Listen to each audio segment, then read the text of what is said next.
Maybe just in case you're wondering about the setup, as always, we plan things weeks in ahead. We tested things literally for hours, but obviously this time it wasn't a fire alarm, it was not a broken media key. Not yet, at least. Not yet. This time, just the video projector decided to turn itself off along with the room lights, so we had to improvise. Everything you see has been set up in the past 20 minutes. 20, yeah.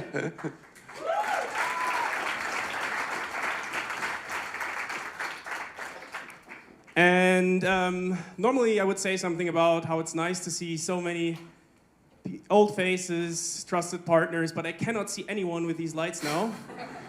So I'll just say welcome, and it's super nice to have you here tonight.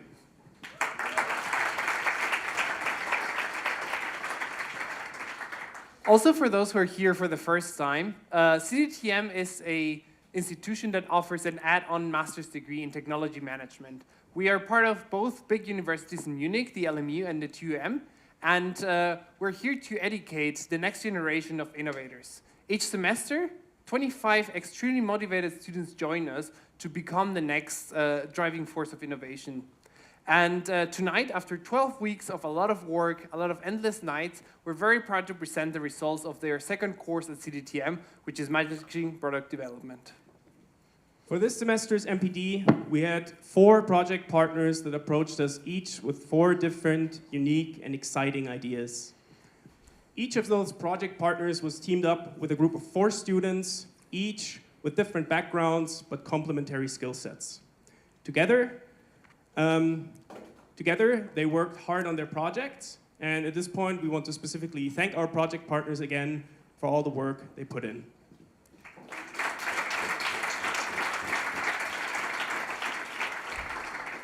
And for those who don't know it yet, let's look a little bit deeper on what this actually means. So the students received for the 12 past weeks a lot of input for experts, professors, coaches on all possible topics from design thinking, business modeling, and even storytelling. And it all starts with a problem that the project partner brings in.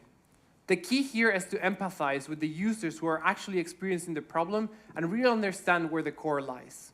We're very proud to announce that all 4 teams managed to find problems that are worth solving. And then the fun starts, because then we can start into ideation. For some teams, this meant coming up to 50 different ideas on how to solve this problem, and through a very, very outstanding analysis and testing, narrowing 1 to 1. And then we can prototype, then you can test it again, then you iterate, and you start all over again, until we arrive at tonight, when all of those 4 teams will present us their end result. Yes, and tonight we're very proud to present you with those 4 project pitches. We have Collecto, Little Lift, Convolute, and FemPower. After each of the pitches, you will have 5 minutes to ask your questions. However, if the time is not enough, don't worry. You will have plenty of time afterwards to go outside, meet the teams, have a drink, eat a snack, and ask all the questions you have. But for now, we don't want to wait you any longer, and it's time for our first pitch. Yeah.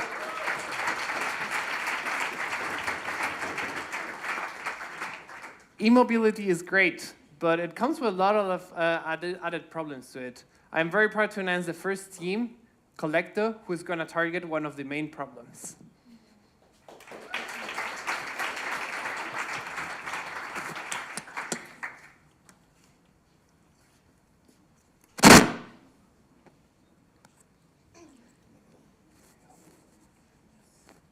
All right, everyone, happy to have you here tonight. We are Team Collecto, and we would like to make mobility of tomorrow more sustainable.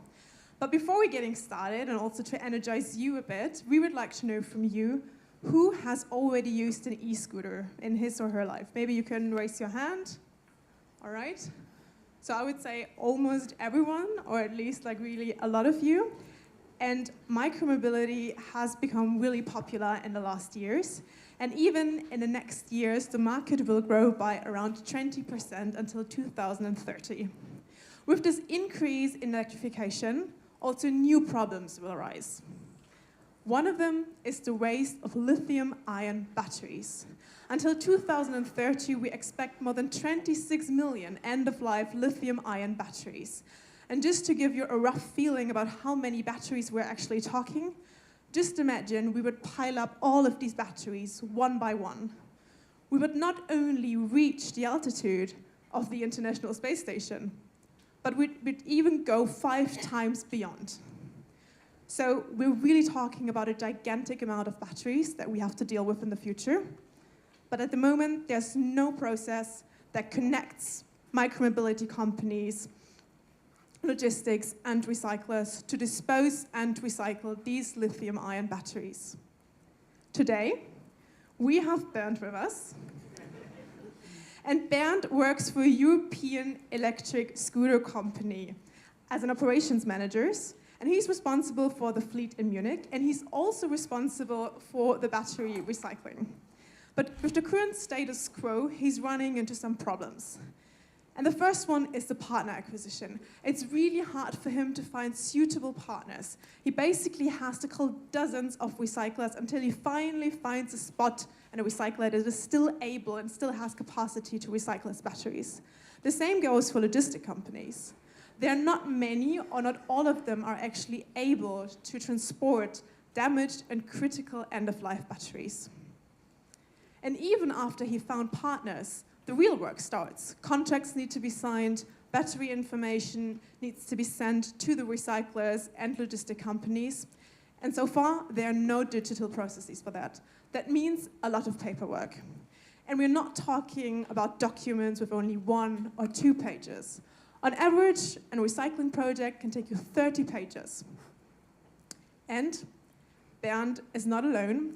His company has multiple locations throughout Germany, and each of these locations deals the recycling process in a different way. That means a lot of information gets lost. His company, in the end, doesn't know about the current battery state. Neither do they know which batteries have already been recycled, nor about the current costs of the process. But how can we actually fix this? I'm very excited to now show you how we actually are going to fix all of these problems. With Collector, battery recycling made easy. We aim to make battery recycling as easy as returning a package from Amazon. But how do we do it? There are 3 main aspects to Collector. First, it's an online tool, so no paperwork is required. Second, we have a wide partner network, so we can fulfill battery collection requests anywhere. And third, we also offer reporting, so people can actually use the analytics from the recycling process to generate ESG reports. And now, to demonstrate how easy it is to actually order a battery pickup on Collecto, please welcome Bernd to the stage. Thank you. As you can all see, I have a few batteries that I want to get rid of. And I could do it right now by filling this long form. But that will take too much time. I want to do it easy, in simple steps. And that's why I use Collecto, where with 5 simple steps, I can order already a battery pickup. First, I just need to specify where the batteries are located. I can autofill this data already. Then, the next step is specifying which are the batteries that need to be picked up. For this, I first need to specify the battery type. I can, of course, enter the battery specs per hand, but again, this takes too much time, and I sometimes forget what is the size of this battery or what is the chemical composition. So, I can use a smart function of Collecto, that is that I can add a battery type via CSV file. I already have the template stored in my computer, so I'm gonna go ahead and upload the battery type. When Collecto lets me know that the battery types were successfully added, I can already select them. I already see them here. I can see that I have the 1 battery type, and from this, I can go to the next step, that is specifying what is the state of these batteries. I can see that I have 3 states: okay, defective, and critically damaged. If I'm unsure what each state means, I don't have to browse the web and read how is the state. I can go directly to the information button and read about the batteries. If I need more information, I could go to the web, but all the information is inside the Collecto platform. The first battery type is in an okay state, and actually I have 20 of those. And the next battery type, it's in a defective state, and I have 30 of those. Now, I can go to the next step, that is specifying the packaging of the batteries. This is a step is really important for the logistics partner, because they can know how are the batteries that they're gonna pick up packaged. In my case, both batteries are in our custom box for my company Volt. So I'm gonna go ahead and select those.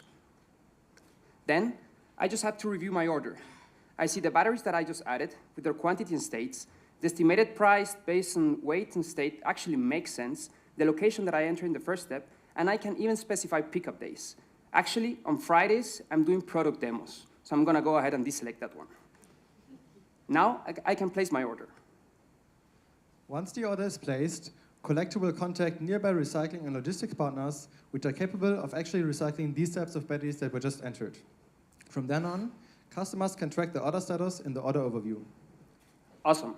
So we'll go ahead and go to the order overview, where I can see past orders that I've done and also the order that I've just made. I'm gonna go ahead and see the order details of that order. Again, is the order summary that I saw before completing the order. Everything makes sense. Oh, how nice. I just got a pickup confirmed. It's actually next Wednesday from 9 to 12, and actually that works for me. So I'm gonna go ahead and confirm that one. So once the pickup date is confirmed with the recycling partner and the logistics partner, the mobility companies sign a contract right directly between them.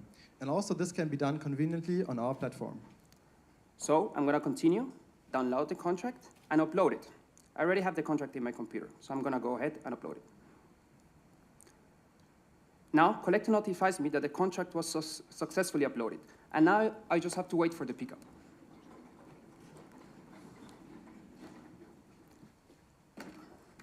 Thank you very much.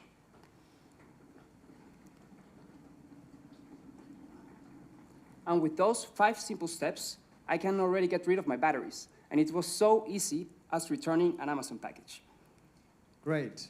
So now that the pickup is completed, the only thing left is the recycling that's actually happening. Once this step is also complete, Collector will display a recycling report, as you can see here, which can then be used for ESG reporting. And now, let's take a look at our business model. Great. I think of you already getting hyped for our solution. But Collector doesn't only have an amazing product. We are also in a fast-growing market. So already today, we have already 420 millions in the total market of battery recycling. With the strong push in regulation and rising awareness of sustainability, the market will keep growing and have a 6 times increase, reaching to 2.94 billion as our total addressable market.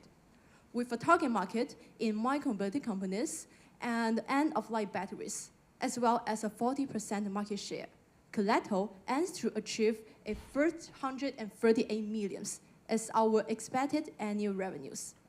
Here, I guess you might wonder why we are confident that we can have a 40% market share. That's because now, for today, for micromobility companies, there's not really a mature go-to solution for them to recycle their batteries. They always have 3 options. A, marketplaces. B, government-backed recyclers. C, private logistic/recyclers. However, none of them can provide an easy and holistic solutions for them. Then Collector gonna step in. We are about to revolutionize the whole battery recycling operations. So if the micromobility companies use our platform today, or probably some of you do after tonight, after I finish this talk, Collector, we're gonna charge you 150 euros per location per month for the access to the platform and analytics. For each order you make, Collector, we're gonna charge you 4 euro per kilogram of the batteries for recycling and logistics. In the meantime, Collector will keep optimizing our ordering process. In the next 2 years, we will keep expanding our market and onboarding other features. Our vision is to become the #1 for battery recycling in Europe. Let's create a sustainable future with us, Collector, for you, for micromobility, and for the world. Thank you.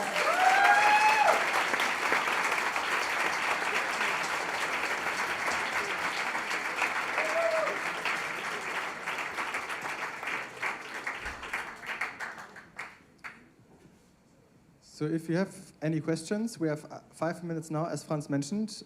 Please raise your hand and I'll try to see you. Yes. Yeah? So, given that you are forwarding these batteries to some other actual recyclers, what is the state in Europe at the moment in terms of available recyclers? Is that already enough for the demand that is about to come up, or is that also something that is still lacking at the moment? Yes, I'm going to repeat the question for the live stream. So the question was, given that we forward the battery recycling requests, are there enough recyclers? And So you're completely right at the moment, because like this whole electrification is just ramping up, let's say. At the moment, there are probably not enough recyclers, but what we currently see in the market, that more and more actually companies think about recycling methods. So either kind of the big corporates, OEMs and automotive want to improve their own recycling processes, as well as new companies, like our project partner, Arise, and want to tackle this problem. So therefore, we think at the moment, it's probably quite hard to get the capacity, but in the next coming years, also new businesses will create around this recycling part. more questions? If you calculate the CO2 emission to pick up the batteries, is it still net positive to recycle the batteries? Yeah, okay, so the question was if we consider the transporting cost of CO2 for picking up the batteries, if it's still a net positive to actually collect and recycle the batteries. I can take it. Yes, I would argue very much, even though I don't have the concrete numbers, I would argue very much that it makes sense, because actually also getting lithium out of the air, also cobalt and nickel, is a very expensive cost to the environment, also to the like on the social aspect, as there's often child labor involved. So I would say CO2 emissions are not the only factor, and again, like getting it out of the ground is a much more also energy consuming process than just transporting it with a truck. More question? Yeah. So, logistics for these batteries, actually, in logistic industry, it goes either by weight or by volume. So in this case, do you think it would be fruitful to justify the logistic cost in that way? Because let's say the material recovery might not fetch that much monetary benefit, as you might spend more on, let's say, shipping this thing from place A to place B. Do you think it would be justifiable? You mean, so the question is, if the logistic cost is justifiable by the value that you get out of the recycling? Is that correct? Okay. Yes, so here we have the number of like €4 per kilograms, which for kilogram of the battery, which actually includes both the logistic and the recycling. And this number is getting the willingness to pay by most OEMs that for their battery recycling. So everything will be included. So like the fees on the road, the recycling, all the processing and recycling, also getting the materials back. Yeah, thank you. This one? How many partners do you have in recycling and logistics to cover the need for that and to organize that special transport? Because it's like kind of when there's a fire or something, it's like it has special transport. Okay, yeah, so the question is how many logistic and recycling partners we have, and on the logistic ones, especially considering that batteries are dangerous goods. So we would probably start our service on a small scale. So let's say start with one location in Germany, which would be Munich. We've been in discussions with different logistics as well as recyclers.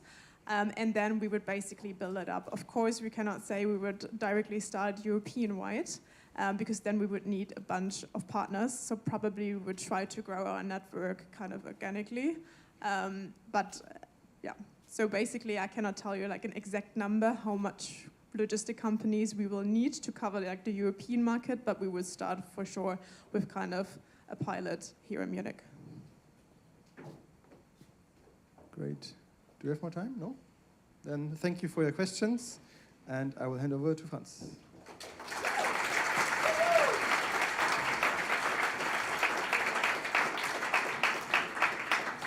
Thanks a lot, Team Collecto. And now let's meet the project partner, 2.0. 2.0 wants to revolutionize the way we're handling battery waste by truly bringing lithium-ion battery waste to zero. We're happy to welcome Sarah Fleischer and Leonard Schmidtke, who accompanied the team for the past 12 weeks.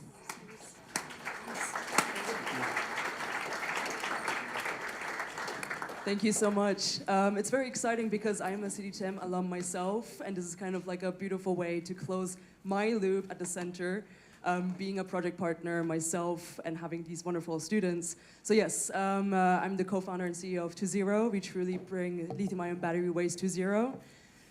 We have a profound technology developed here in the south of Munich, in Sauerlach, where we have our plant standing, where we already recycle batteries and bring out all the critical materials like lithium, nickel, cobalt, manganese, and graphite, which does not exist anywhere else. So we're one of the first startup in Europe doing this, and it's quite exciting.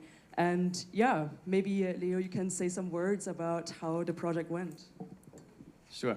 So to kickstart the project, we actually invited the four to the Battery Forum in Berlin, where I met them for the first time.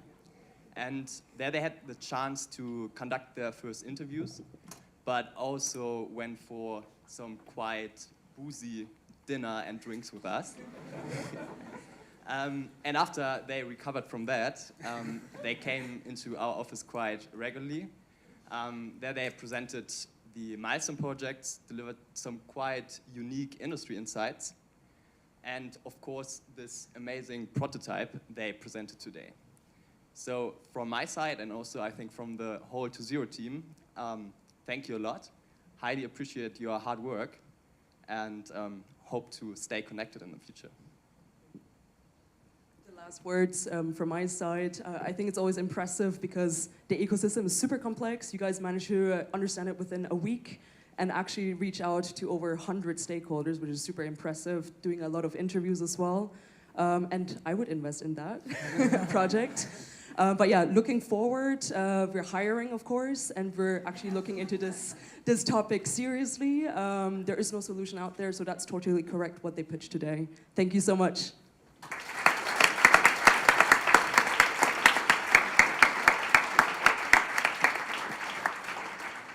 Thank you so much, Sarah and Leonard, for those warm words. Do you have children, or are you on the path of planning to become parents? Our next team is gonna help you through the journey of parenthood by advising and solving one of the biggest problems. I wanna welcome Team Little Lift.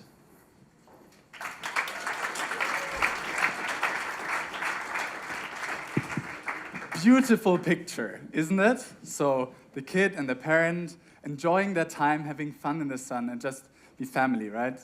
But what starts very amazing, cute, and probably also romanticized in our heads can easily turn into a heavy management task. So especially in the area of transportation, there's a lot of things to do. Kids have to be brought to school, to leisure time activities such as sport or music, and parents can easily feel overwhelmed by that. So let's look at the schedule of a working parent. Like that, it is already quite full. But if we add the activities of the first kid, it gets even worse, right? And then that would also mean that you have to bring them by car somewhere, which would include waiting time, which also adds on top of the driving time itself. If we add the second kid, because often kids don't come alone, it looks like that maybe, right? And now you even have to be at 2 spots at the same time, which is impossible, right? So in our user interviews, we find out that managing the schedule of the kids is actually a challenge for 100% of working parents. Yeah, so therefore we decided to tackle that problem. And spoiler, we did. So let me introduce Little Lift, also called Lily. We are helping parents to get their kids safely from A to B without any effort and with a very high security. Salma, tell us more about it. All right. So Little Lift actually partners with existing taxi services and has 6 additional features on top of that. So because school is every day, we have the option of recurring scheduling. And because we would like the kids to book themselves the app, we have a kids version of the app as well. Then, to enhance security, which was a very important thing for 100% of the parents, we have certified all of our drivers before they can actually pick up the kids. Then, we have kid driver authentication that takes place as well. And during the whole ride, there is an in-app location and tracking feature as well. Finally, we have done contracts with our drivers to ensure that all the drives are on time and always available.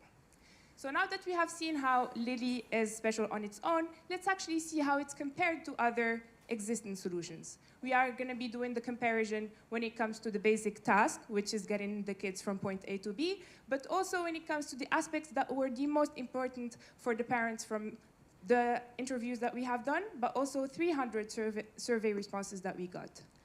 So let's start with public transportation.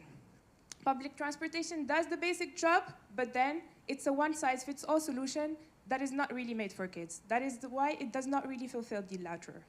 Then, if we look at Uber, it's already failing at the very basic job, since Uber is not available for kids here in Germany. No need to check for the other features. Then, with the taxis, it does the job to get kids from point A to B, and also is very time efficient. But the reliability and organizational ease is not there. But now we see how Little Lift is doing when it comes to that. Of course, we fulfill the basic point, which is getting kids from point A to B, but also the additional services by the 6 unique features that I have just showed you in our value proposition. So now that you know that Lily is the best solution for your kids to drive them around, the natural question would be, how much would that cost? And that's exactly what we see with Marvin. Thanks. Now that we've seen all the advantages of Lily, let's talk about the price. First, we take the standard taxi fee and forward that to the taxi companies which operate our drivers. In the next step, we charge a Lily service fee of €1 on top of that, and together that makes an average kilometer price of €3.87. To understand what this means for the individual user now, let's reconsider the calendar schedule from the beginning. So in our user research, where we've talked to and got information from over 300 parents, we found out that the average parent will use Lily for 1 full day a week. This would mean that Lily would free up your afternoon, saving you 2 hours of driving in a week. And using Lily like that would cost you around €70 a week. And from that, the next question now would be, how big is the market? And with our product, we are targeting the top 20% income earners in Europe. And there we have a number of children of around 10 million in our relevant age group. And with that, we can make an annual gross profit of over €9 billion a year. And of course, first, we would not fully roll out to Europe, but first we would focus on our home region, Germany. And even here, we have 1.5 million students, which would still lead to over $1 billion in annual gross profit. And even if we only capture 20% of that market, we are still at 250 million euros in gross profit every year. And now that you've sat through all of these numbers, thanks a lot, we finally get to what you've all been waiting for, the Lily product demo. Please welcome Mette. Thank you, Marvin. I feel like Steve Jobs now, everyone is clapping. So without further ado, let's take a look at Lily. Imagine Konstantin being the proud parent of 2 young boys. He's a Lily user, and on the left side, you can see his phone. And on the right side, you can see the phone of one of his kids, but let's focus for now just on the left screen. So he's opening the Lily app, and he wants to check out which rides are scheduled in the future. For that, he clicks on the Schedule tab and sees all the scheduled rides. There are, for example, the regular school rides or the tennis lessons or football lessons. Lily intelligently knows when there's vacations going on right now or holidays, and turns off the rides that are going to school right now. So parents don't have to manage anything at all here. The more interesting part, though, with Lily is how it works together with kids. And for that, we have invited 2 very special guests. Please give a big applause to Raphael and his brother.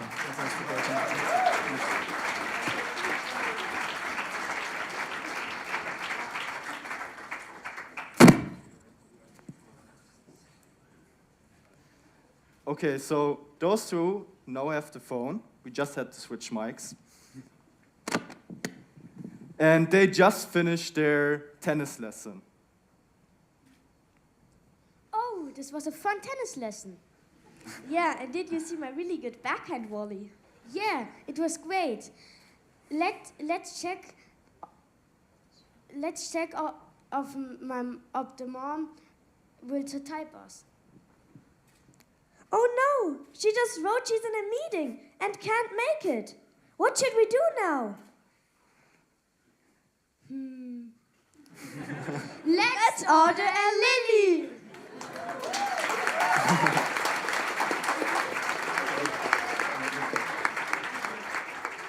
So that's what they're now doing. They're opening the Lily app on their phone. And they want to go home. They could actually go wherever they want, or they can at least request it. But they click on the they click on the search bar and also go straight to home. And we try to make this next screen very simple for children. The only thing that they have to care about is that they get home. So they just have to click on request, and everything else is done. On the other side, the parents, the dad, will then receive a notification if the network is working. Apparently it's not. So he has to go into the app manually and book this ride. And he then sees the driver that Lily chose for him. In this case, it's Salma. He also gets all the other information that he needs, that is where the kids want to get picked up, where they want to go, and how much the ride costs. Everything seems all right. Salma is one of their favorite drivers, so they're good to go. And he approves the ride. From that, the kid now sees when the driver is on the way to them. And after a couple of seconds, we will now switch to, let's say, the driver is already there. The kid then has to go through an authentication process together with the driver. This works that both the kids and the driver need to have the same emojis. And then they know that they're really the right match. It might sound a bit obscure and not secure in the beginning, but if you do the math, there are actually 30 billion combinations. So there's actually also a game in our booth if you really want to try to crack it. Yes, that was all from the demo. Big applause again for Nicolas and his brother Raphael. And now Stan will tell you about our roadmap. So now you've seen our amazing product, right? So where are we going to go from there? So first we will focus on the first market entry. We will do that by making producing offensive on-street marketing on taxis and also on buses, and on the same time partnering with schools, private schools, and leisure time activity clubs like sports club, music schools, and so on. We also see a very huge potential in the area of a B2B business because we can easily offer that service as an employer benefit. So that's what we're going to do next. We will therefore use our network to get like the first strategic partners on board. After that, when we establish in the market, we will continue to make Lily even greater and put it to the next level, make it better and more sustainable. And therefore, we will implement the feature of ride sharing. Also, there might be a culinary experience on board.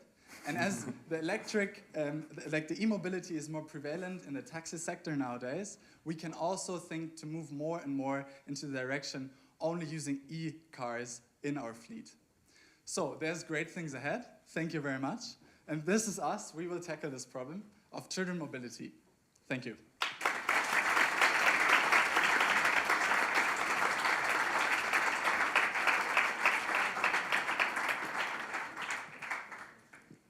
If you have any questions, welcome to take it.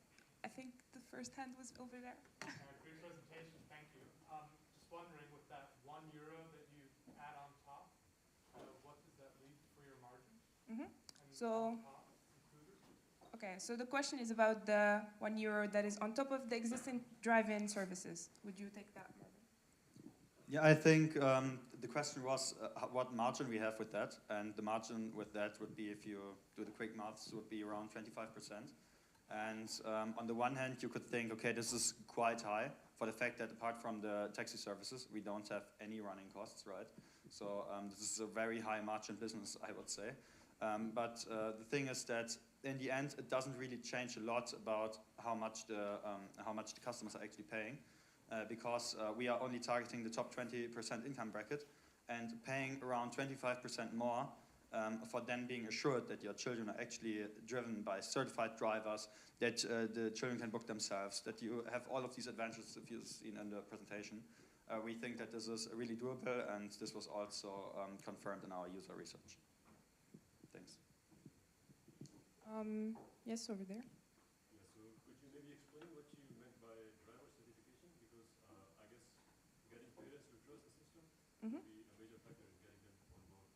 Yes, so the question is about the details of the driver certification. So we actually have a backup slide for that. But what we basically take into consideration is the individual identity of the driver and also the driving experience. So for identity, we are doing an extensive background check of those, and we are getting references from the previous employers and experience in other jobs. For the part of the driving experience, we require the drivers to have at least 2 years of experience being a professional, so being a taxi driver and not just a regular. And of course, for that, a valid driving license as well. Yes, please. Given that a lot of taxi drivers also work for a company or like some other individuals, and given that, if I got it correctly, you're not paying them more than you usually make, what's their incentive of actually going through the certification process, which seems extensive for a good reason, but still, like, how do you incentivize them? Yes. So the question is about what is the incentive for drivers to pick Lily and not another competitor. So they are actually making more money for us because of one difference that we have. So there is actually an app or even a website called Blick, which drivers usually use, and they can see where they could make the most money. And if you use that one, you see that all, Free Now or Uber, they actually have 10% commission fees that they take from what the drivers make. And we do not have that at all. So they actually make 10% more with us. Yes, please. I have a question about the security of the app, and how was, like, when you did like user research, how was the acceptance rate of parents to this idea of the app? Like, did you also have like some numbers about that, or like? Yeah. So the question is about the validation of the security of our app when it comes to the parents. Yeah. Do you take that one? So the thing is that when we thought about security, we were really targeting like the main services. So the problem is when you go into the technical details of the application, like most parents can't really follow you, right? So we have really thought about that very well. We haven't come up with a very high fidelity security infrastructure yet, of course, but what we think is really crucial for the experience on the parent side is that they have really the overview of their family, so also of the kids. They can create their accounts for the kids, can kind of monitor that. And so we are really, really trying to use like industry standards, make everything as safe as possible. And we haven't had any concerns in user interviews about, well, an application, is that really secure or something? So we didn't really encounter stress on that side so far. But for sure, for building like the first viable product, not the minimal viable product, but the real product, that needs to be further engineered. Yes, please. Do you see cycling as a competition? Okay, so the question is cycling a competition for our product? I guess I'll take that. So yeah, when it comes to getting kids from point A to B, that is definitely the case. But for the, weather, like if it's raining or snowing, I think taking a Lily is more convenient and reliable. So it could be in some instances, but it's a different product totally. And maybe for a different age group as well. So it's super hard to see anyway all your hands, and we are running out of time. So feel free to reach us at our booth, and yeah, thank you.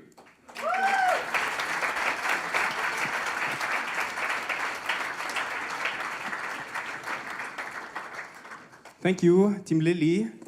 And for this project, the team worked together with Käfer, a Munich-based gourmet and food company. And it's my pleasure to introduce to you now Clarissa Käfer, which was the project partner tonight with us.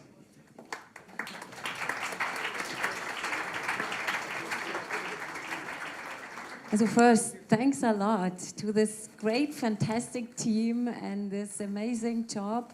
Really, it was so fun, and so they came up with great ideas, and so we were very happy. So how was the idea born? It was exactly the situation. So our kids were just showing you, and many fathers and mothers have the same problem. And so the kids said, so why don't we organize our own idea? So it was the kids' idea to say, they said, so we need like a secure service. It shouldn't be taxi, you don't know who is going to pick you up. And so it was their idea. So we will proceed. So I'm very convinced of the product. So thanks a lot to Mrs. Breyer. She helped, she's my chief of staff. To the kids, they were involved. So the team involved their kids, so we had meetings together, even to get to know what's exactly important to the kids. So thanks a lot again for this great team. Thank you.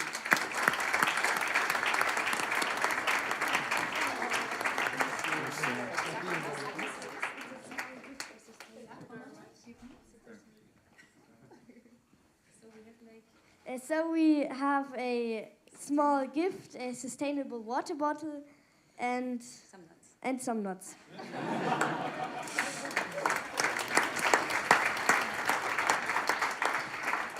That we always remember us. Yeah, we will. Thank you very much. Yeah, also thank you from our side, from the team. It was like we met almost every week, had meetings together, like discussed the topics. It was, I think, like really stimulating for the project. So thank you very much, and also thank you, especially you again, Nicolas and Raphael. Thank you for being so spontaneous and like heavily invested into the project. Really nice.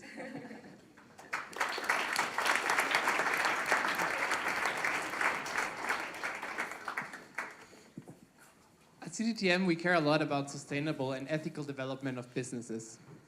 And that's exactly what we're asking the question: how can companies, especially small and medium enterprises, align their ethics and their sustainability with their operations? Here, I'm very proud to announce the team Convolut, who's building a more sustainable, who's building a solution so that SMEs can align their goals with the ESG performance. Welcome, Convolut.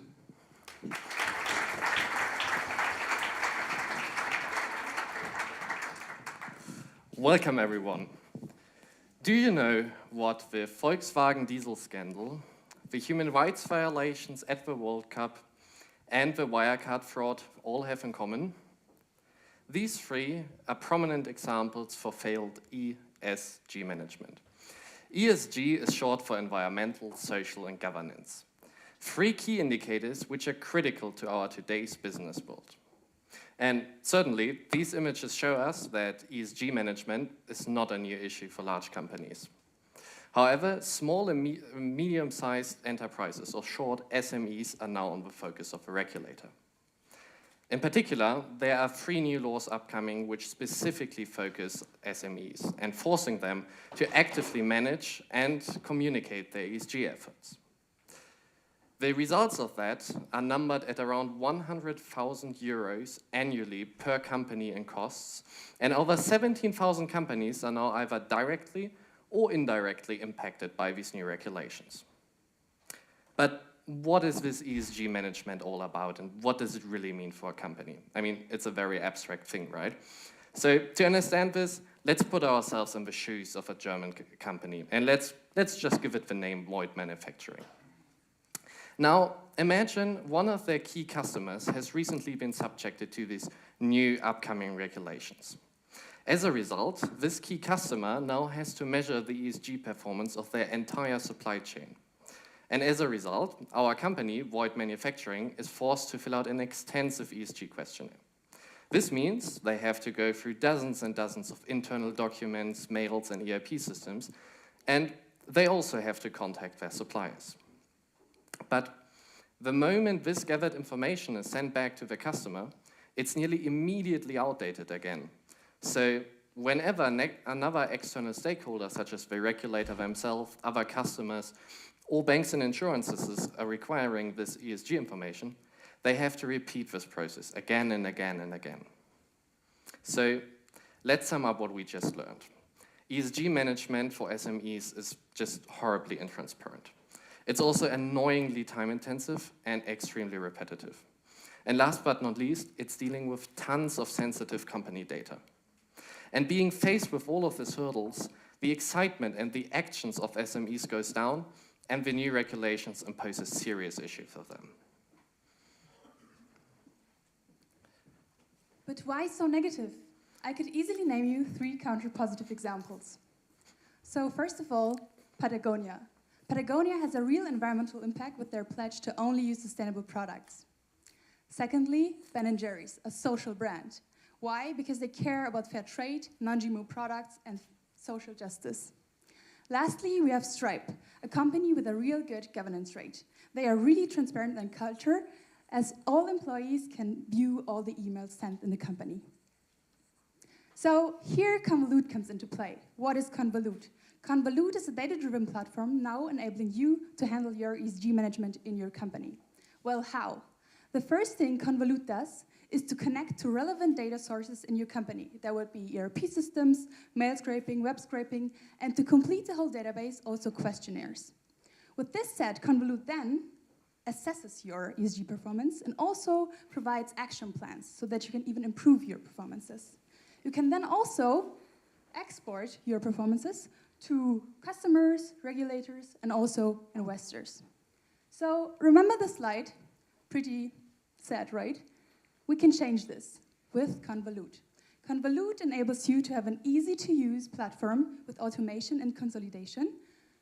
It enables you to have an incremental change and therefore have a real impact. And Convolute really cares about security, about your sensitive data. So let's just have a look, right?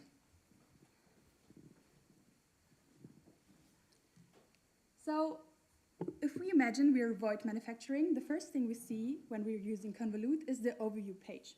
Here we can see our overview scores in the respective fields: environment, social, and governance. At the same time, we already see that we have a warning. There's no code of conduct filed in the data system. So to change this, we would go to the governance page, as code of conduct is linked to this area. So by clicking here and coming to the overview page of the governance performance, we can see that we're looking to the internal area. So how is this company handling governance internally? We can see that we have different performance areas. So for example, stakeholders performance, company culture, management systems, and so on. Each area consists of subcategories. So for example, code of conduct. There's no code of conduct filed here, so 0 out of 5 points. To change this, we would go to the action plans. So what we can see here is that there's no action plan set in place yet, but we can change this super easily, just with a click. So now we just added this suggestion and have an action plan to create a code of conduct. So we're ready to go. Thank you, Milana. And so with the functionalities that we've just showcased, Convolute helps SMEs better understand the status quo of their ESG performance, plan and prioritize accordingly, and it does so helping them communicate in a very secure and privacy-ensuring manner. But what do we actually mean with secure at this point, and why is it so relevant to our context? Well, let's look at how a standard ESG platform would be handling the data of the customer. So the SMEs would need to upload their data to the platform's servers, which in turn would also be required to share this data to external stakeholders, whether it's customers or regulators. And throughout this process, SMEs lose ownership over the data, and this is a very major concern of theirs. So what Convolute does is that it bases its solution on a specification called solid pods. And with those solid pods, SMEs do not have to upload their data anywhere.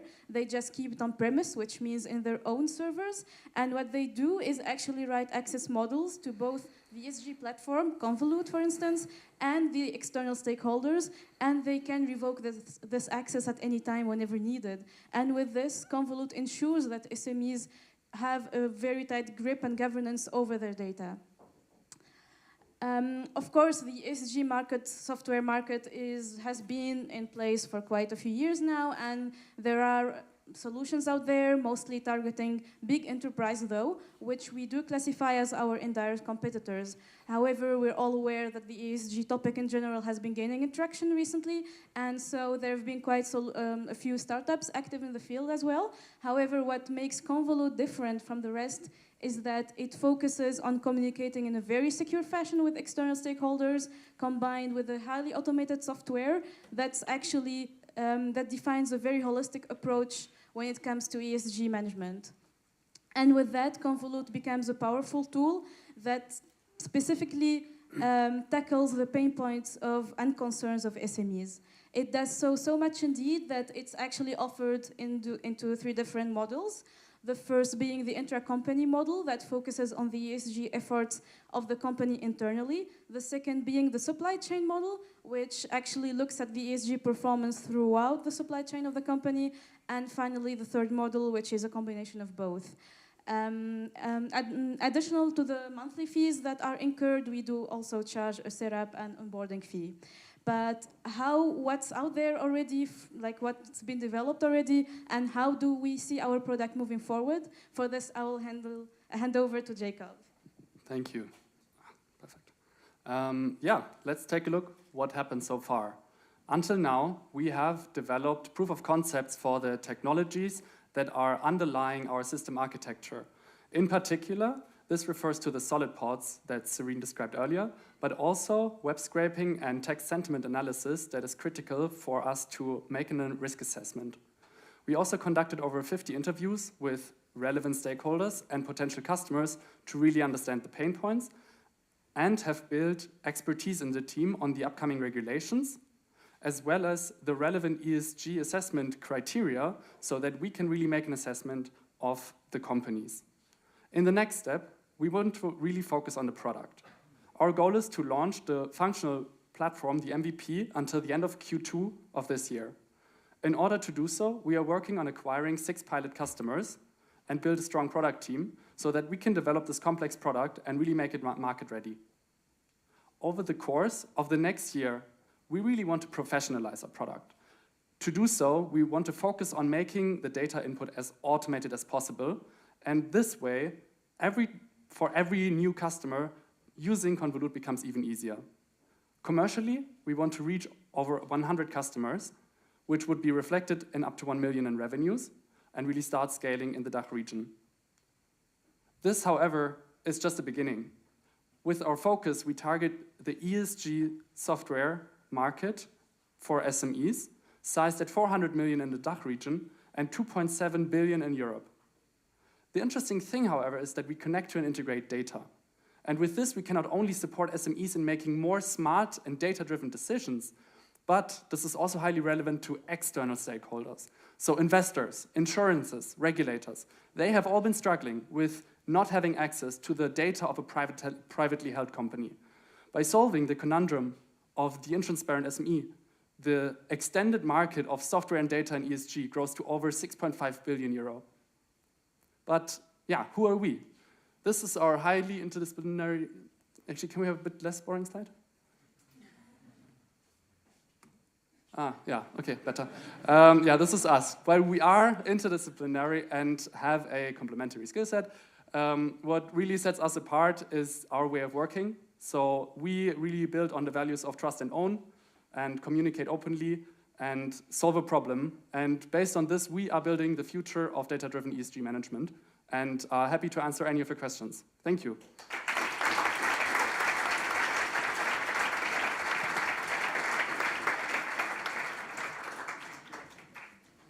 All right. Over there. The left hand. From my side left.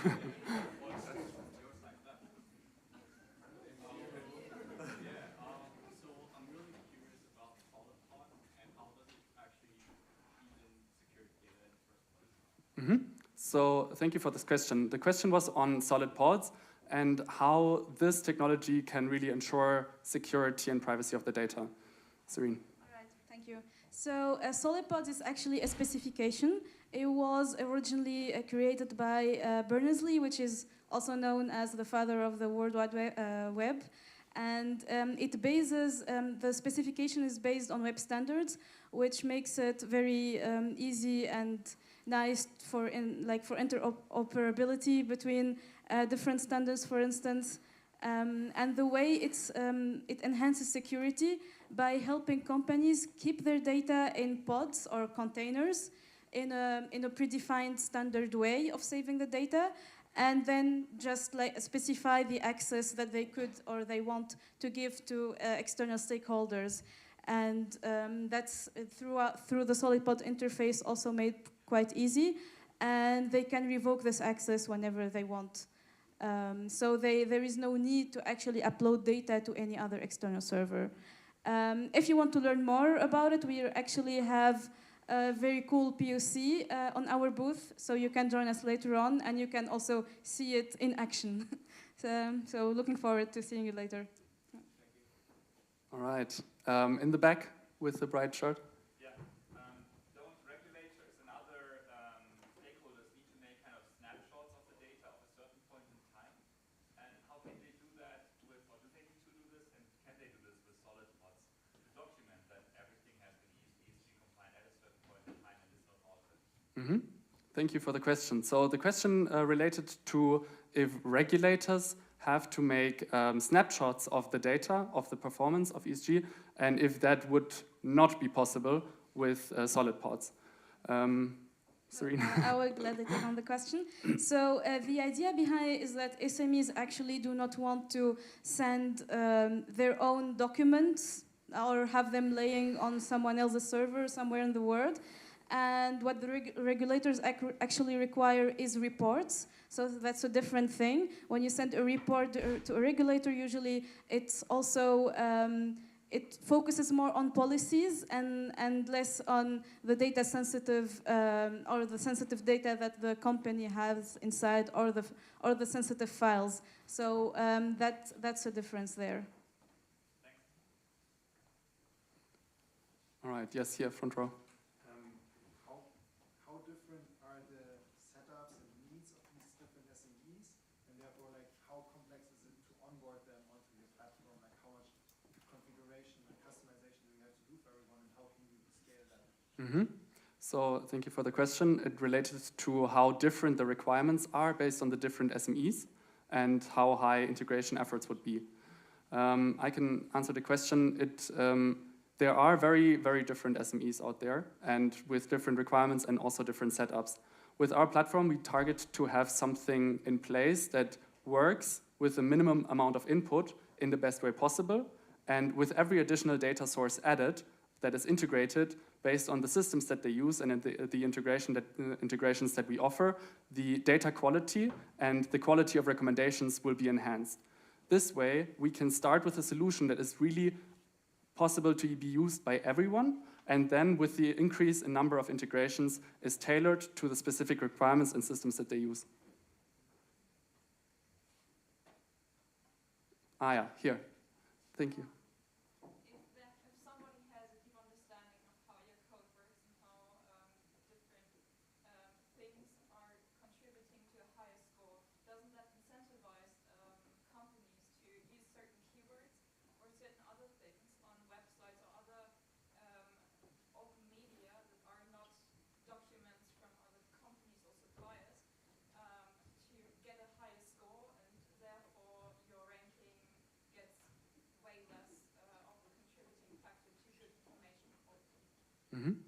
So to repeat the question is if becomes apparent or public what type of rating we use or what keywords we look out for to make a risk assessment, that companies can actively influence that while not making a change in order to have a better rating without changing anything.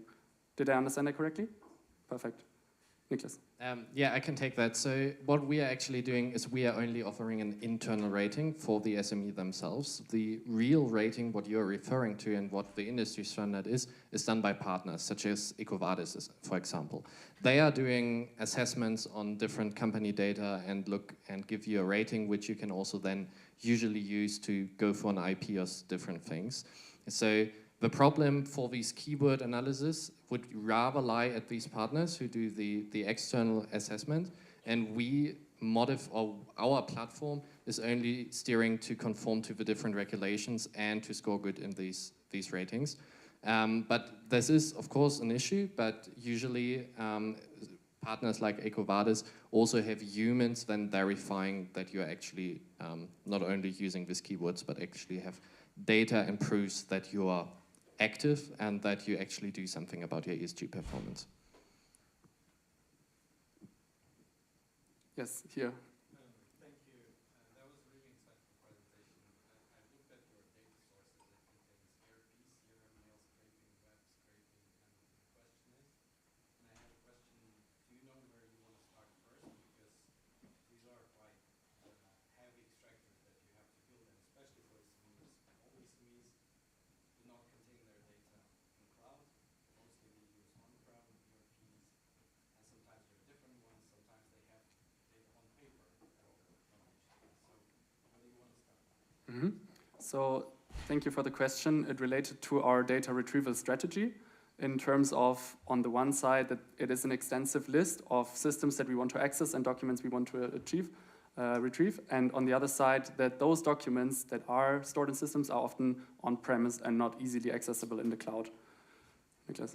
Yeah, so what we are doing here is we are doing like a step-by-step approach, and we really want to try to smoothly integrate into the company, saying that you can get started with our platform by just answering a couple of questions, and also the example which we saw implementing a code of conduct, that's assessment which we can do on just answering like a very, very short questionnaire.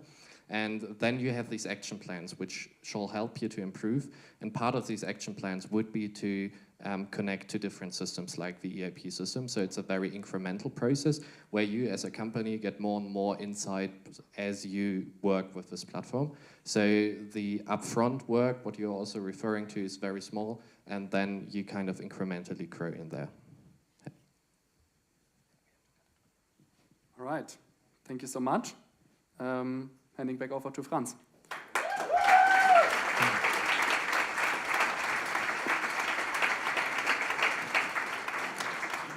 All right, thank you, Team Convolut. Now let's meet the project partner, Dr. Klaus Voigt, founder and managing partner of Dr. Klaus Voigt Consulting. He has been closely working together with the team for the past 12 weeks, and we're eager to hear what he has to say about the project. Well, why did I submit my pitch to become a project partner? I wanted to find out whether the MBT is an adequate tool for my business idea. Now I can say it's not only inadequate, but it's a powerful tool. And I'm really impressed by the result of our project. Now, what was my experience, let's say my journey through that process? When I first met the team, I thought, wow, they are quite diverse. No, they all have a different background with different skill sets. They don't know each other. Wow, I'm curious how that's going to work. Well, within a really short period of time, they managed to install a very effective feedback culture. And they managed to become a team, a real team. They went out to interview people from big international corporates to small and mid-sized ones, as if they had done it for years already. The feedback I got from a couple of these names was well prepared and really professional. They took the ESG and the German Supply Chain Act not as another bureaucratic monster, but as a setting for a new playing field for corporates, for insurance companies, for investors. They got to the pain points, and they developed a tool that really helps to be successful on the new field. So congratulations to the team, Jacob, Niklas, Serene, Milana. Thank you very much for your excellent work.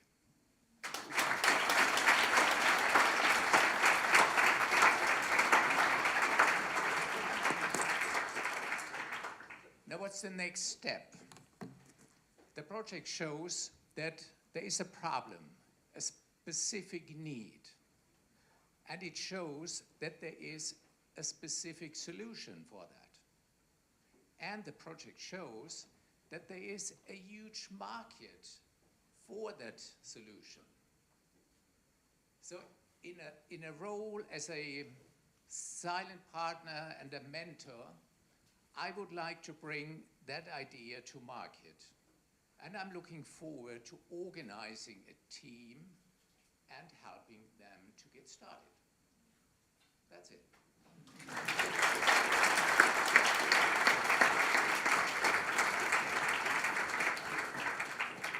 Thank you very much, Klaus, for that very, very powerful description. And I wish all the best that Convolute comes to life. We're really looking forward to it. To finalize this evening, I have one more pitch for you. Female health is still a big taboo topic out there. And as such, a lot of women feel left alone with their medical health-related issues. That's why I want to introduce our next team, who's here to provide all the support women need.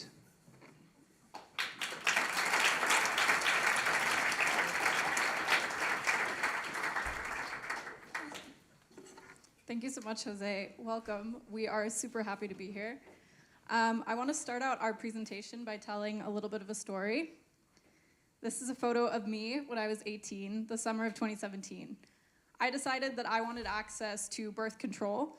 Specifically, I had decided on an IUD, or in German, a Spirale. So I was able to make an appointment for this, but beyond that, I didn't really have any information on what it would entail. I didn't have a specified gynecologist. When I looked on the internet, I couldn't really find any holistic information, and it's not exactly the kind of thing you want to ask your parents about. So I showed up to the appointment, ready to go. No idea what the experience was about to entail. Just me alone, no painkillers, just my insurance information and a lot of determination. The procedure itself went medically great, really smooth. So I went back out to the parking lot to get in my car and drive myself home. If anyone's ever gotten an IUD before, they'll be able to tell you that it's an extremely painful experience.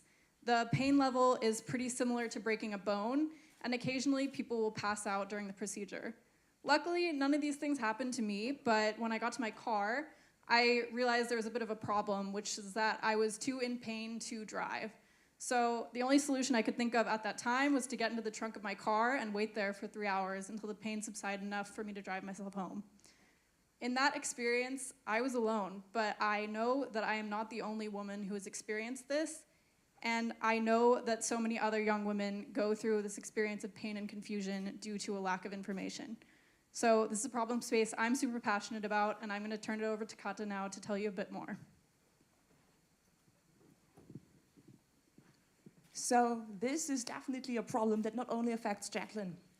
Did you know, for example, that in Germany, 18% of women who are using contraception are using an IUD, eine Spirale, just like Jacqueline? And did you know that 55% of women experience a urinary tract infection, eine Blasenentzündung, throughout their lives. And did you know that 75% of women experience painful sex throughout their lives? To be honest, I didn't. And this clearly shows that female health is still a taboo topic in our society. As a result, women are left alone with their female health issues. We conducted a survey with close to 100 participants, and what we found out was that over 30% of women have felt judged or ashamed by their gynecologists. 60% of women have felt that their symptoms were not taken seriously or fully treated. Instead, they were told that this is just part of being a woman. And more than 35% of women have felt the need to self-diagnose at one point. Now, we want to change this. We no longer want women to feel left alone with their female health issues. And this is why we've created FemPower. FemPower helps women to solve their female health issues, and we do this by connecting women to each other so that they can support each other, by offering tips and product recommendations that might help women with their specific conditions and needs, and by providing scientific information, because female health is a topic that deserves to be taken seriously. Now, how does it look in detail? FemPower is a website consisting of a forum and an information page combined with an online shop. Now, whenever women experience any female health issues or have questions, in many cases, they search online for answers. This is why search engine optimization is super important for us to funnel these users to our website. There, they get their question answers, get helpful tips, and symptom-based product recommendations that directly guide them to our online shop. In our trustworthy online shop, they can choose from a variety of products that might help them, and they can purchase these products via affiliate links from one of our partners. And in the end, the female health issue will hopefully be solved. All right, I hope you're all as hyped as I am to show you our product demo. So let's see how it looks. And this is what it looks like. It is powered by Azure and OpenAI. You will in a second see why. And it's already deployed. It's already online. You can use it. Welcome to FemPower. This is a place where we strive to create a vibrant community and give people the opportunity to buy products that fit their needs specifically. So maybe, has someone got a suggestion for a topic that we could search? Yes, please. So, for example, if I was a woman in my menopause, would I be able to find like any products? Sure. Let's look for menopause. All right. We can see that I obviously misspelled the entire thing. And also, we can see that to this specific misspelled word, there's no existing questions. So maybe let's create our own question. So let's call it, what is menopause? And let's create this post. So right now we see our product, our post that we posted. And what we can also see is that it has been correctly classified as menopause. Interesting. What does this? And that's where OpenAI comes in. We have implemented a version of ChatGPT, or basically the back end of ChatGPT, which is GPT-3. We hooked it up. This is classifying the posts. And this is also what lets us make specified product recommendations, as you can see right here, which is menopause supplement, menopause relief cream. This was not staged, at least not completely. So we can now click on menopause supplement, and we can see that this actually has the category menopause. And what we can do now is we buy this, and we have a smooth user journey. So let's jump back to our presentation. All right, so to take matters a little bit back to serious soon, there's one thing we really want to emphasize. We're not trying to replace doctors. Doctors are focusing on treating health issues, and we believe well-being, the state of well-being, is so much more than that. Remember that in our study, study participants said that they don't feel fully treated. So these women, after consulting doctors, they continue their journey for female well-being and circle between communities, knowledge portals, and web shop. Luckily for them, FemPower is all these things combined. I mean, sure, for community, there's other communities out there. You can look at Reddit, Gute Frage, and you can always consult WebMD for knowledge. And I'm sure all of us can name web shops. However, there's a value in having these all in one place, especially with an AI-powered product recommendation. What we offer is convenience. What we offer is that women save time, effort, and energy, and they can focus on what matters most, that is getting better. And when it comes to feeling better, Germans are ready to spend. The total female health market in the DACH region is shy 1.5 billion. Third of these products are sold online. And with our affiliate business model, we're looking to capture a third of this traffic and forward it to our e-commerce platforms or partners, and whom we charge a commission fee. So in 3 years from now, we're already looking to obtain an annual revenue of 1 million. An estimated 10 unique million visitors per year, 1% of whom convert to shopping to one of our e-commerce platforms. And if we assume that they shop twice a year with a value of 50 euros, of which we obtain 10% on, then we already achieved this 1 million target number. Sounds amazing, right? Well, don't just take my word for it. Check out our website, scan our QR code, and join our community today. Thank you very much. We've been Team FemPower.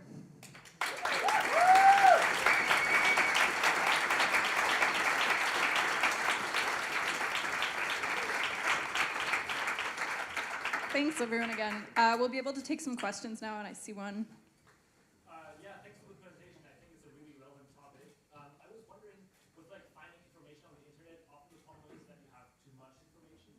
And because of that, I was wondering, how do you select the products that you list on your shop? Because if there's too much, then you have the same problem. Yeah, thanks. And again, for the live stream, the question was related to how we plan on dealing with sort of an information overload and how we actually go about recommending products. And for that, Leo will answer. All right. So I told you we've already implemented GPT-3 as a part of our website. Now it is only a small step to go from recommending categories for products to actually recommending products based on the product description and also based on what you are exactly asking on this forum. Thank you. Ah, great. Next question. I see, again, in the blue shirt. How do you vet, or is there any medical approval to the questions and answers on the forum as well as on the product? Because human to human, some products may not work out. So then, how does that approval or vetting take place? Okay, so the question had to do with medical approval, both for the products that we offer on our web shop and also the questions themselves. As we said, it's super important for us that we are not trying to replace doctors. So in case of real medical emergencies, please see a doctor and not our forum.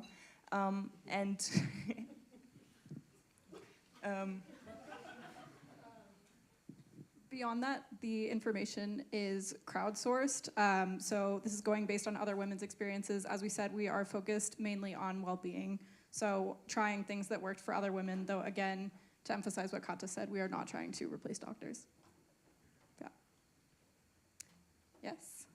Is it still in line with the policy or terms of OpenAI to provide advice in the medical field? Okay, so the question was on whether it's in the terms of OpenAI to provide advice in the medical field. All right, so right now we're not actually providing any advice. And if we would do that, we would put a doctor behind any medical advice that would go out there to actually confirm that this medical advice is safe and sound. Right now, we're only detecting the category that the post belongs to and then recommend products based on that category. Thank you. Yep, on the left. What is your concept for securing the data or data security in itself? Because it's relevant data for insurances or like employers to know if women are pregnant, for example, or not, or if they can become pregnant. So the question was on data security, specifically citing the example that it would be really relevant data for employers if a woman was pregnant or could become pregnant. So I'm going to hand that question over to Leo again. All right. You can imagine our platform a little bit like Reddit regarding that topic. People can create an account with their email address, but they don't have to use their main email address. They can create a throwaway email address for this platform. It's easy to log in. You're anonymous. You can ask whatever you want, and it's a safe space. Yeah, cool. Thanks. Okay, I see a hand there. Congrats on having your product up and running already. Just wondering, have you had any resonance from any females on whether they like it?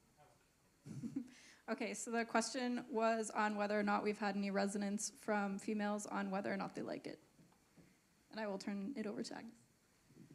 Yeah, so our product has been just recently launched, so we welcome all of you to give us feedback. But we've been iterating on this, right? So this has been like a 12-week-long journey, and there's been a huge support from women who, as we said in our study, right, really complained the lack of such a safe space that combines all of these features. But we are looking for feedback, as we said. So thank you. Yep, okay. Any other questions? Okay, we are at time, but thank you so much for all your questions and for your attention.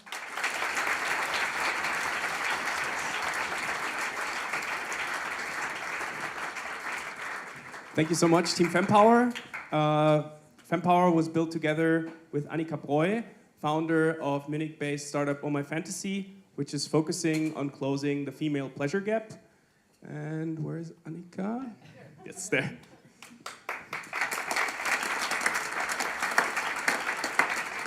Hello, hello. Thank you so much, Agnes, Kata, Jacqueline, and Leo. Great job. I'm always so amazed of what CDTM teams can do in such a short amount of time. I was standing at this place 8 years ago, having done CDTM myself. So I think this project was a fantastic opportunity to build the next step, really, for Oh My Fantasy. I approached you in a really open term question. It was really about a digital solution to enhance female well-being, be it in terms of pleasure, be it in terms of health. I think you figured out this particularly relevant topic. There is a lot of misinformation out there. Female health is still a taboo, female pleasure even more. And so thank you so much that you really put out this working prototype already that we can now really use to build upon. I also want to share at this stage my personal story, because I think the design fair is a super powerful place to find inspiration also for building an own venture. During my MPD, I actually got the first time in touch with the sexual wellness market. And so my project partner back then was in robotics. We built a wristband for couples in long-distance relationship. I was hooked, and then started 2 years ago, Oh My Fantasy. As a fully bootstrapped company, we were starting with 8 boxes, so physical products, now selling sex toys. So we are really in the sexual wellness company, and now is the step to go the next step towards a digital product. So thank you so much. Really looking forward.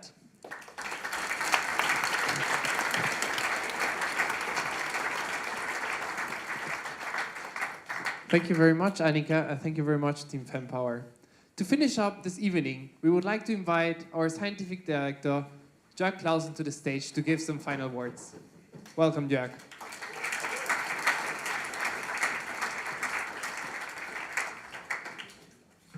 Thank you. So, such a great evening, and it's just amazing always to see what is possible here at CDTM.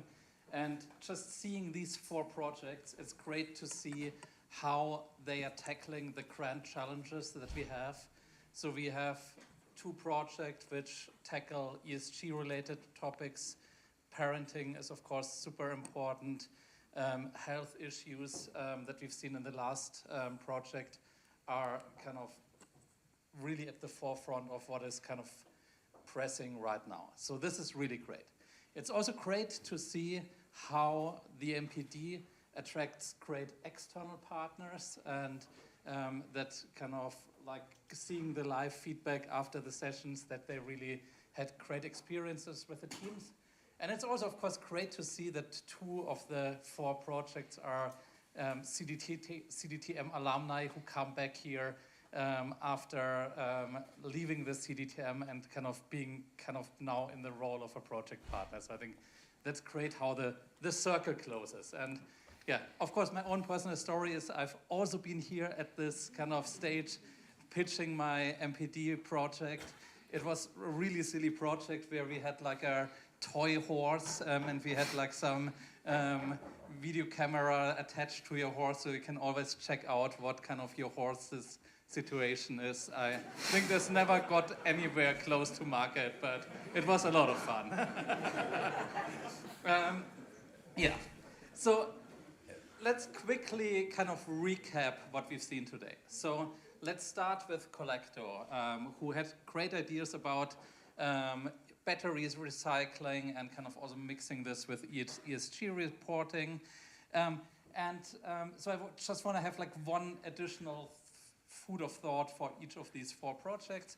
And like the thing that I've been thinking about a lot is what's the duration of batteries as compared to the duration of the scooters. So if we think about around 1,000 charge cycles per battery, 50 kilometers reach, that's 50,000 kilometers that you can go with a battery. So that's a lot. And I think usually the mechanics of the scooter fall apart beforehand. So my advice, I think, would be also to think, if you want to propose something to these e-mobility companies, you should probably have a combined offer where you also propose recycling of the mechanical parts of the scooter too, so that you only have like one combined provider for doing this.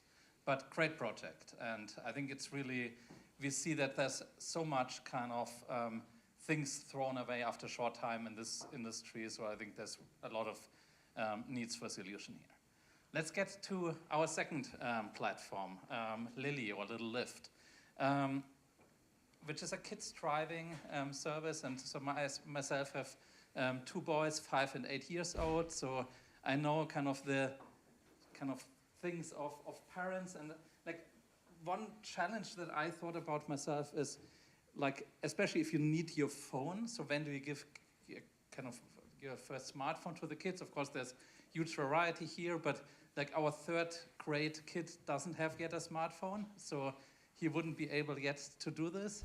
And on the other hand, like when can kids kind of like do things themselves? And so we had the question about biking, so I'm a big biking fan myself, and like in suburbia, I think like myself growing up, my parents just said, okay, if you want to go somewhere, go with your bike, and that's what you have to do, and then I did it. So one question, I think where it's really, it's like the longer distances. And I think especially if you have got to go to specialized schools, and especially if you have like different kind of school schooling schedules and so on, I think what could be really helpful also is to look also into the sub-segment of schooling, and then having shared rides, because I think one thing which is really important is here also to make more cost-efficient kind of offers, because yeah, like the 70 euros for like an afternoon of doing, of course that's doable, but for me it looked more like a top 1% than a top 20% kind of solution. So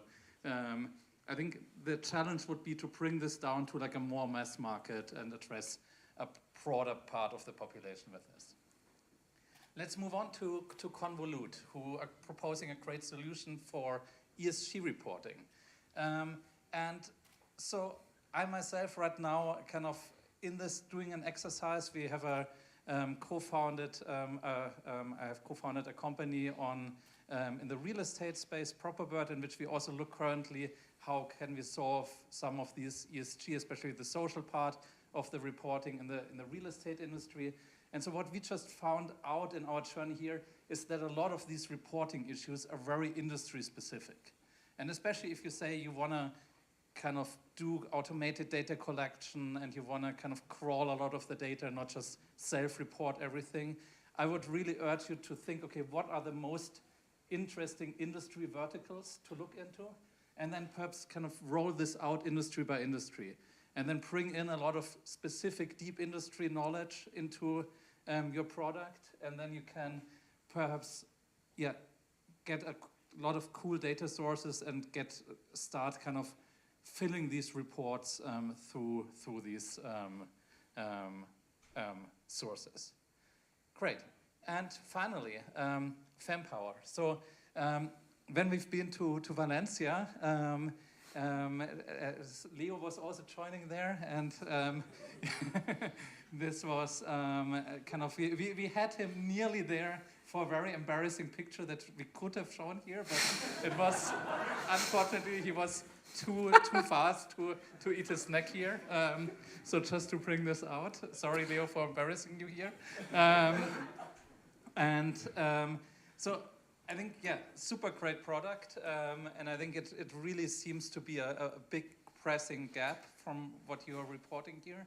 So I think one challenge that I see is how can you combine this experiences, this personal experiences with the scientific evidence which is out there? Because on the one hand, I think it's super important that you don't just show, okay, that's what the doctors say, but on the other hand, I think it's also important to kind of show, okay, what is the scientific evidence on these topics?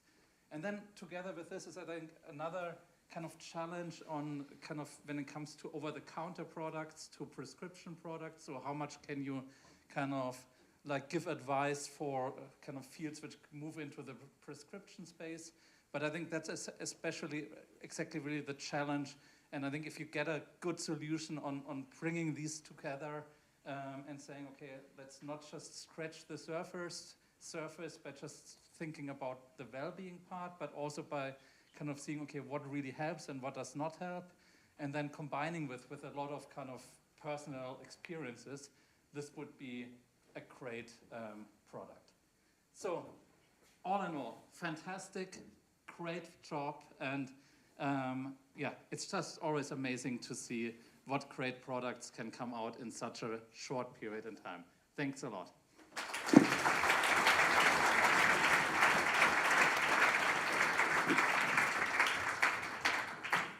Thank you so much, Jörg.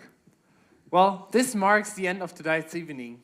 I hope you had as much fun as we did in being here tonight. Before you go into the night, we want to, of course, thank everyone involved. First of all, we want to thank all of the amazing students who have been working so hard over the last few weeks, and really, all the effort was worth it.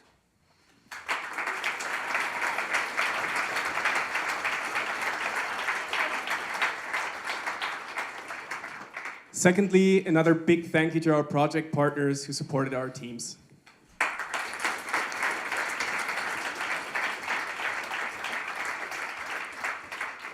Thirdly, we want to thank all the lecturers and all the coaches who accompanied the teams throughout this journey. I think there are a few around here. Thank you so much.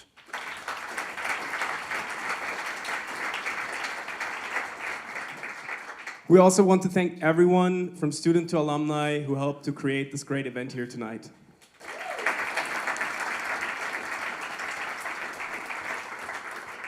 And finally, thanks to all of you who were here tonight in our Publicum. I actually have one last surprise for you tonight.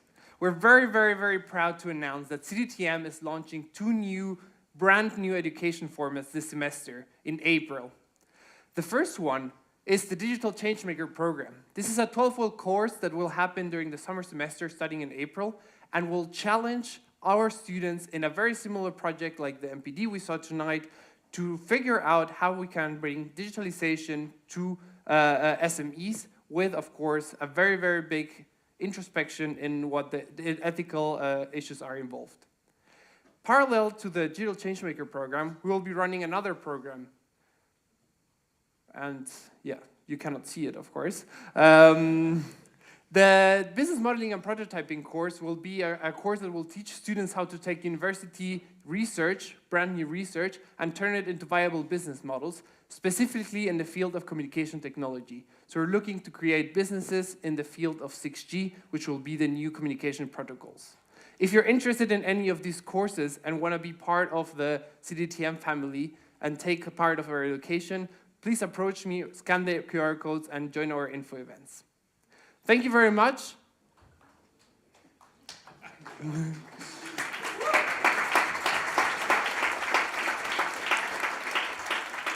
It would not be a design fair if we wouldn't start with a technical issue and then end with one. Thank you, Jose. And now it's time to head over to the booths, get a drink, eat some food. For our viewers in the stream, you will also have the option to view the booths via our handheld virtual tour operated by lovely Sven over there. And that's it from us. Thank you very much. Yeah, for the virtual, please wait 5 more minutes in the live stream, and then you will be able to join us live into the booths.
Ein bisschen Weg machen da gerne, ja. Hello, hello. So this is yeah, how it looks behind the scenes, actually. I'm just gonna move the picture around a little bit. And now we are going to take you on the design fair. So yeah, we are happy to get you there. And okay, let's go. So let me just take this, and we are going to follow our lovely CAs. Yeah, so the students actually prepared a booth each, and I think it's super exciting to see because they come up with a lot of really original ideas. And yeah, we're gonna just visit them. It's quite packed out there because a lot of people are here in presence visiting. So I hope we actually manage to get through. And yeah, let's see what they came up with.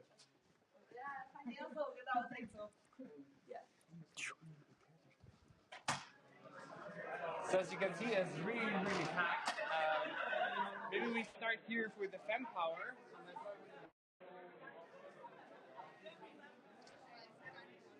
Leo, hi, we're here with the live stream. Say hi. Maybe you can tell how you're feeling after this center.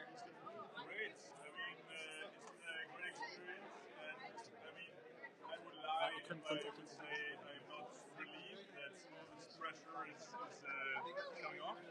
Yeah, so we have a demo here of our product. We have the homepage here. You can join our community. You can access our shop. Join the community here. And we'll see all of the questions other people have posted. And here we have product recommendations on the right side that are based on the question that people ask in the forum. So if I were to ask a question about, let's say, mental health, I hope it will actually catch that, but I believe it will. So this was classified as mental health. So basically, it will suggest you sleep aid supplements and a cognitive behavioral therapy workbook, which might help you with helping with your mental health. Nice. Yes. Thank you so much. We're gonna continue around. Good job. All right. Thank you.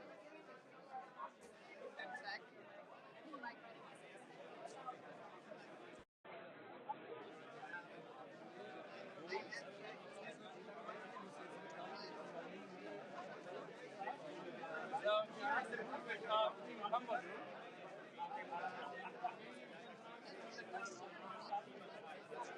Hi, we're here with the live stream. You want to say hi? Hello. How are you feeling, Niklas? Very happy. It's nice to have this the presentation of it was a great experience. Can you show us around what you prepare in your booth? What you can see here is our live prototype. You can test it out and see the performance of the company. And over here we have our solid pod technology implemented, and where you can see how solid pods work in real life. Over here you see a little bit more tech details, what we haven't had the time for to show the presentation. So you can dive a little bit deeper into what our product looks like and how it's designed. All right, thank you so much, Niklas. Good job. We'll continue. So over here we have Ludwig.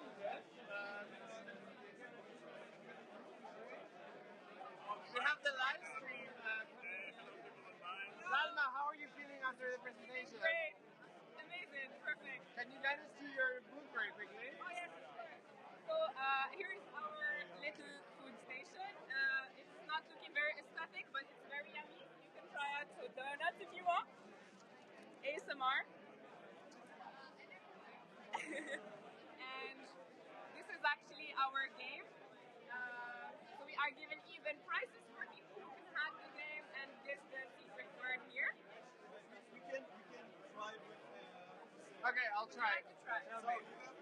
I have a combination in my mind. Yeah. You have to get the right combination. If you get so, you get a donut. Oh wait, no, you're not gonna change it. I will not change. CDTM value. It's already wrong. But you get still a donut if you want. But that's how secure you need. Yeah. Come on, that's correct. It was 4 times this one. I'm sorry. All right, thank you so much. Other station. Oh, of the journey that. Yeah, that's our journey. Yes, and Nice. so the behind the scenes of our product, which we think is very important. And here are slides for more information if you have any questions about our product. Fantastic. We're gonna keep on. Thank you so much.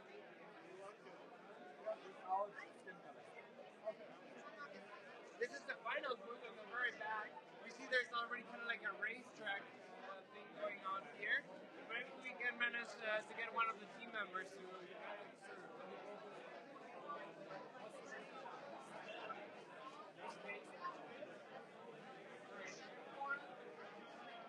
Can I introduce you for a second? Sandesh, how are you feeling after the presentation? I'm feeling great. It was nice to be on this large stage and to finally present what we've been working on for such a long time. And yeah, I think it went really well. We practiced a lot and I think we managed to do as we wanted to do. And yeah, I'm just relieved that we're done and can now show some cool stuff here on our booth. Can you show us around your booth? Just a quick summary of summary of our products and the value. And here you can introduce Sebat. Can I introduce you to the live stream? Can you just explain what you can do here? Please? Can you explain what you can do at our booth? Yes, of course. Sorry about that. So, to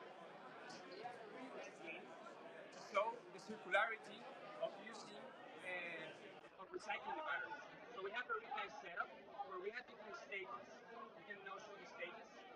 And all starts with the collector, when the people use the batteries and the batteries reach their end of life. Now, collector comes in place, takes the battery. These are not lithium batteries. This is just an example, but we collect them. Then we can go through the whole steps.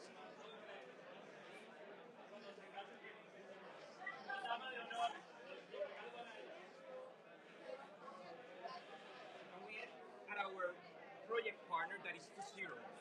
The really nice thing about 2.0 is that they can take lithium batteries and take them into black mass. That is this little guy here.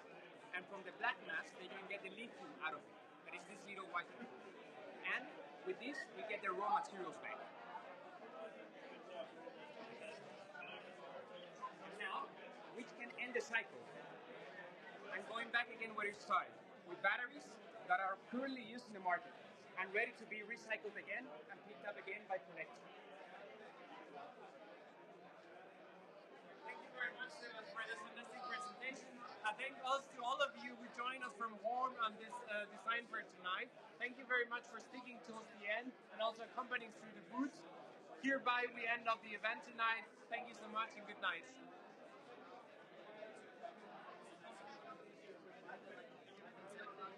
Application deadline, I will have like